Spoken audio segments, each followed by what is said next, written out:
What the fuck?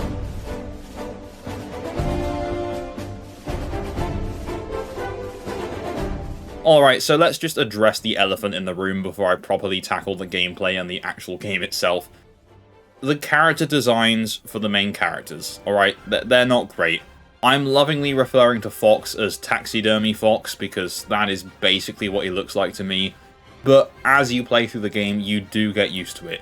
I do wish they'd gone with the Super Mario Galaxy movie Star Fox design, that was better, but, you know, we gotta take what we can get in this day and age when you're a Star Fox fan, guys. But in all seriousness, the designs do kind of grow on you as you play through the game. They're not perfect, no.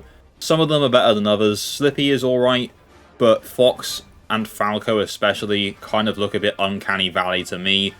But as I say, it gets better as you play through, it's just quite funny. So just last week, Star Fox for the Nintendo Switch 2 released, and it's been a long old road to get to this game, let me tell you. Being a Star Fox fan in this day and age, guys, right, it's rough. Let's face it. Let's just go through the history of this series, because, by God, this is like, what, a remake of a remake of a reimagining? I don't know.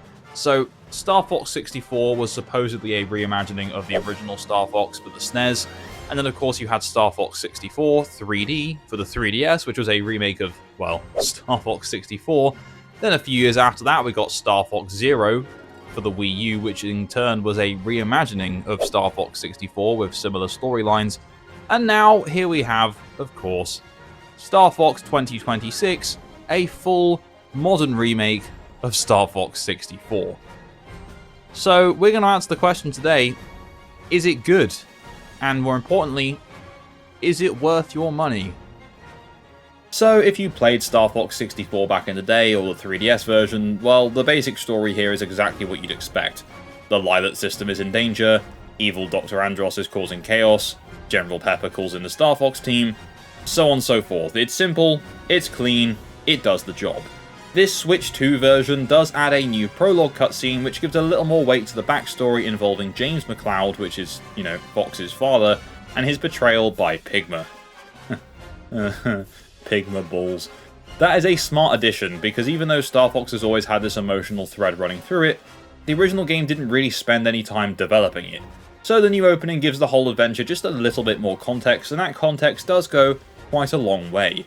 But after that little prologue, the core story is literally the same as it always has been.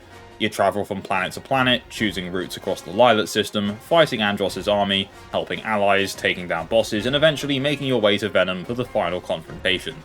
This is not a remake that completely rewrites the narrative, it is not trying to turn Star Fox into something it's not, this is still very much so an arcade shooter at heart, and the story exists mainly to give each mission energy and momentum, and that's probably the right call to make here. Star Fox has never really needed a giant complicated plot, the appeal is in the feeling of being part of this squad, with your teammates yapping at you, getting into trouble, saving you saving them, annoying you, and occasionally making you question how and why Slippy is still employed. The story is light, but the vibe is strong, and this version of Star Fox understands that. Gee, I've been saved by Fox. How swell. Let's see if you're half the height of your dad does. Help, my arm wing's falling apart. Alright, so what about the actual gameplay? Well, at its core, Star Fox on Switch 2 plays almost exactly like Star Fox 64 did on, well, the Nintendo 64. Most missions are on-rail shooter stages, you fly forward automatically while steering around obstacles, somersaulting, barrel rolling, locking onto enemies, blasting targets, dodging fire, collecting power-ups, and trying to keep your teammates alive. And then every so often, the game opens up into all-range mode where you can freely fly around a battlefield, usually during boss fights or specific arena-style missions. You also get a bit of vehicle variety, the R-Wing is obviously still the star of the show, but you also get the Landmaster tank for a ground mission and the Blue Marine for an underwater section. And what is impressive is that all of this still feels great. I wasn't the biggest fan of the underwater section, but I'm never a fan of an underwater section in literally like any game ever, so that's fine.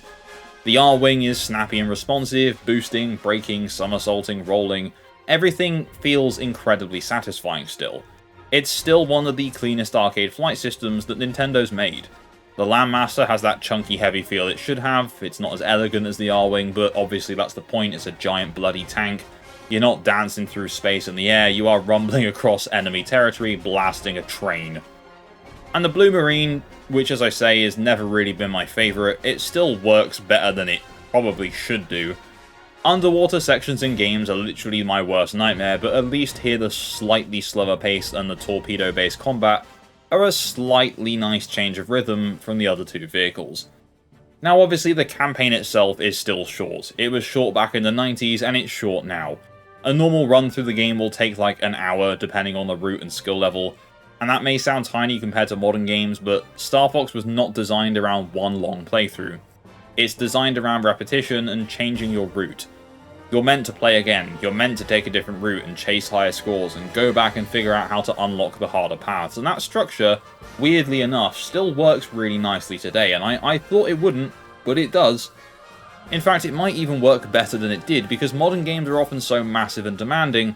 There's something kind of refreshing about a game you can finish in one focused session and immediately want to restart. This is like pure arcade design at its finest, folks. No filler, no bloated open world or endless checklist. It's just fun. Got somebody on my tail! Thanks! Falco could learn a thing or two from you.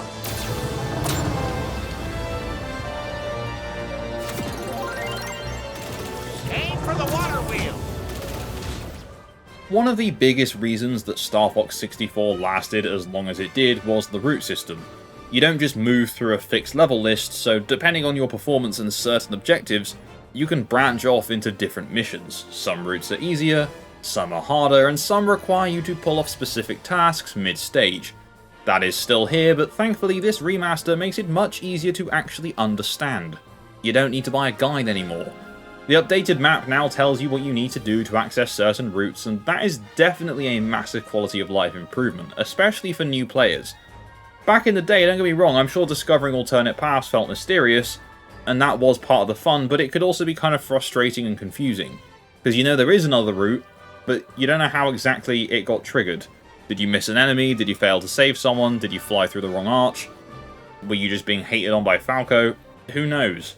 This version keeps the secrets and the branching structure intact, but it communicates things much better. There is also extra mid-mission dialogue that points you toward alternate objectives, such as in the first level, Falco challenges you to dart through all the archways, and in doing so, it will take you to an alternate ending boss fight to the first stage, and then you unlock your first branching route. But if you don't take that hint, then afterwards you can look on the menu for your next run, and it will tell you what you need to do to unlock that branching route. The medal system is also back here, which encourages you to rack up some very high hit counts on each stage, and this adds to the replayability. A casual run is fun, yeah, but a medal run, oh boy, that's where the obsession starts.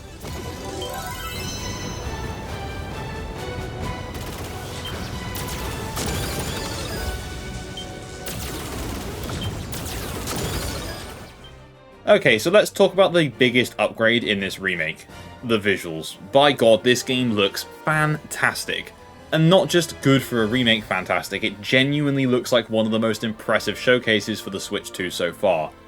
The original Star Fox 64 has a very distinct look, but let's be honest, it's also a Nintendo 64 game from 1997.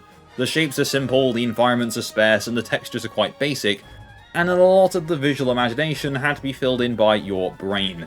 The Switch 2 version does not simply clean that up, it completely reimagines it. Corneria is no longer just a simple city under attack, it's a full battlefield.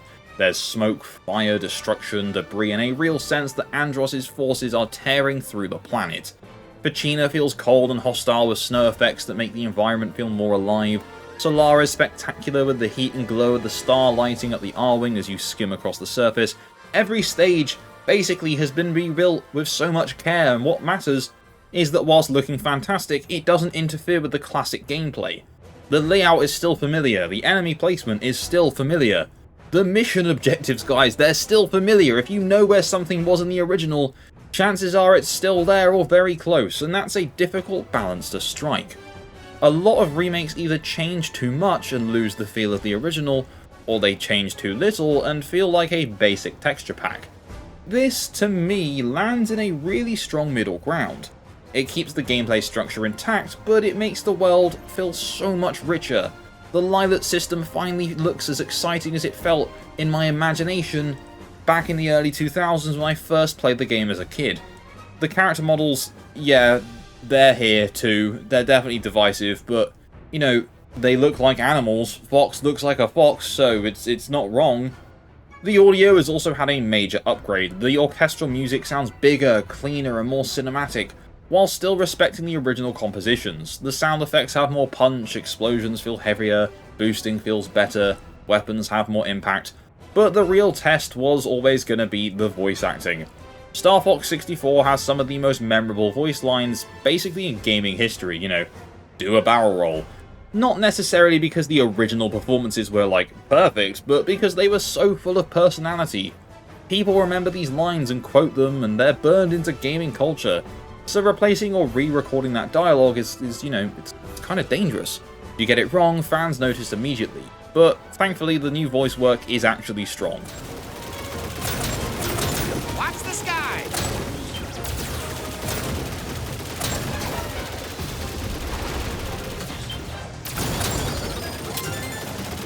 These guys don't quit! I'll take the left. The script is very close to the original, but the performances give everyone a little more definition. Fox sounds confident without becoming bland, Falco has the right amount of irritating smugness, Peppy still has that mental quality, and Slippy is still panicked, enthusiastic, and constantly in need of rescue. Even the villains and side characters benefit from new direction.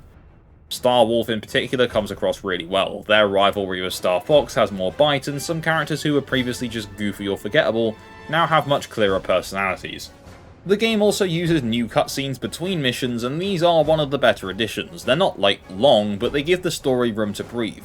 They show the team reacting to what just happened, discussing where to go next, and weighing up consequences of different routes.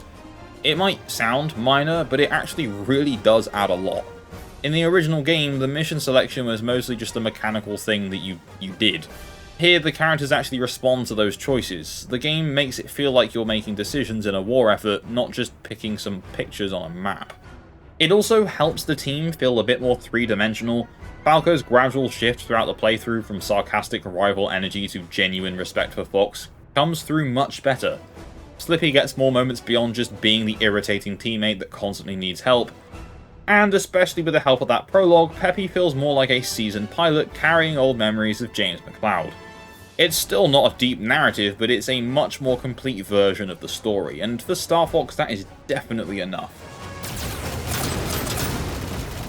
I wish your dad could see us now. He'd tell us to get the job done, no matter what. Those tin cans are no match for me! Rob! So beyond the visual and audio overhaul, what's actually new here? Well, the biggest new addition for solo players is Challenge Mode.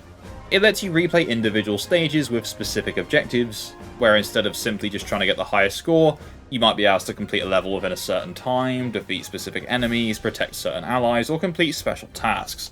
This is a smart addition because it supports the way Star Fox is already meant to be played. You're going to replay these levels anyway, so Challenge Mode just gives you more reasons to do it.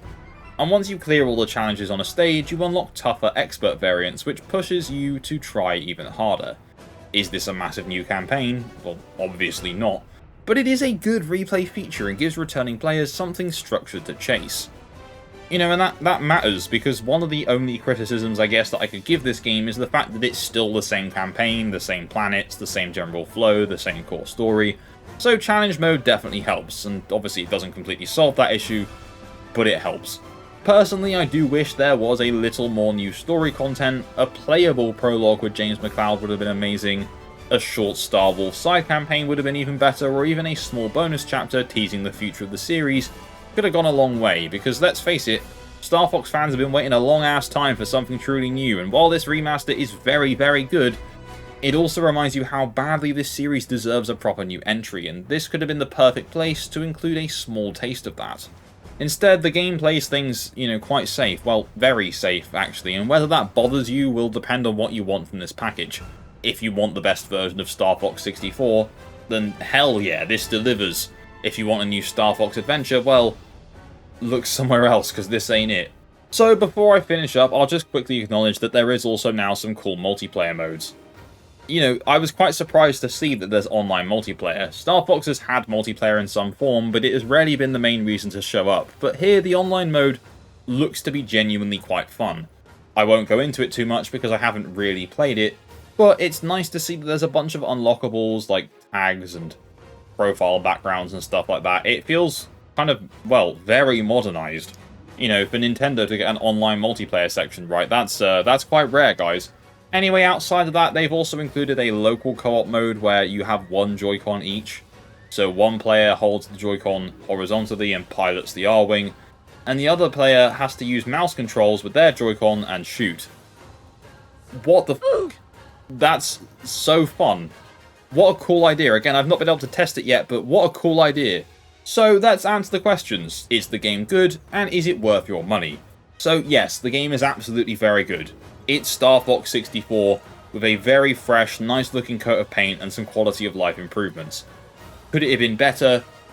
Yeah, I suppose it could have by including more content, but it's a very, very good game with a lot of replay value and even more replay value now that you've got challenge mode, and an online multiplayer mode tacked on as well.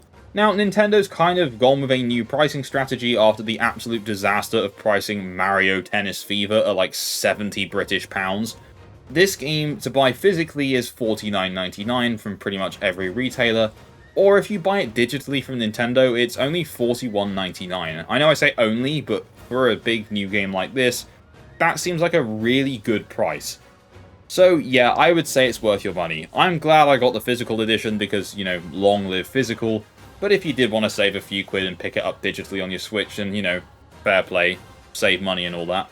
Basically, yeah, this is still one of the best arcade shooters Nintendo's ever made, but it's also still a short game from 1997 at its core. So, you know, make of that what you will. I think if you're a newcomer to the series, this might be the best possible introduction to Star Fox that you're going to get. And if you're a long-time fan, it's an exciting way to replay a classic that you already know off by heart. And I'll err on the side of caution here because obviously we don't know how well the game's going to sell, but if you're wondering whether Star Fox still has a future, based on this remaster, the answer feels obvious to me. Yes, absolutely, Nintendo just needs to take that shot. Because after playing this, I am more ready than ever to climb back into the R-Wing. Anyway, let me know in the comments down below what you think of Star Fox. Are you going to play it, give it a miss, or whatever? Share your thoughts in the comments down below. If you enjoyed this video, please don't forget to leave a like, and if you haven't done so already, subscribe and tap that bell for notifications to stay up to date with my future uploads. A massive shout out to my Patreon subscribers for the continued support, and all I really have left to say is thank you and goodbye.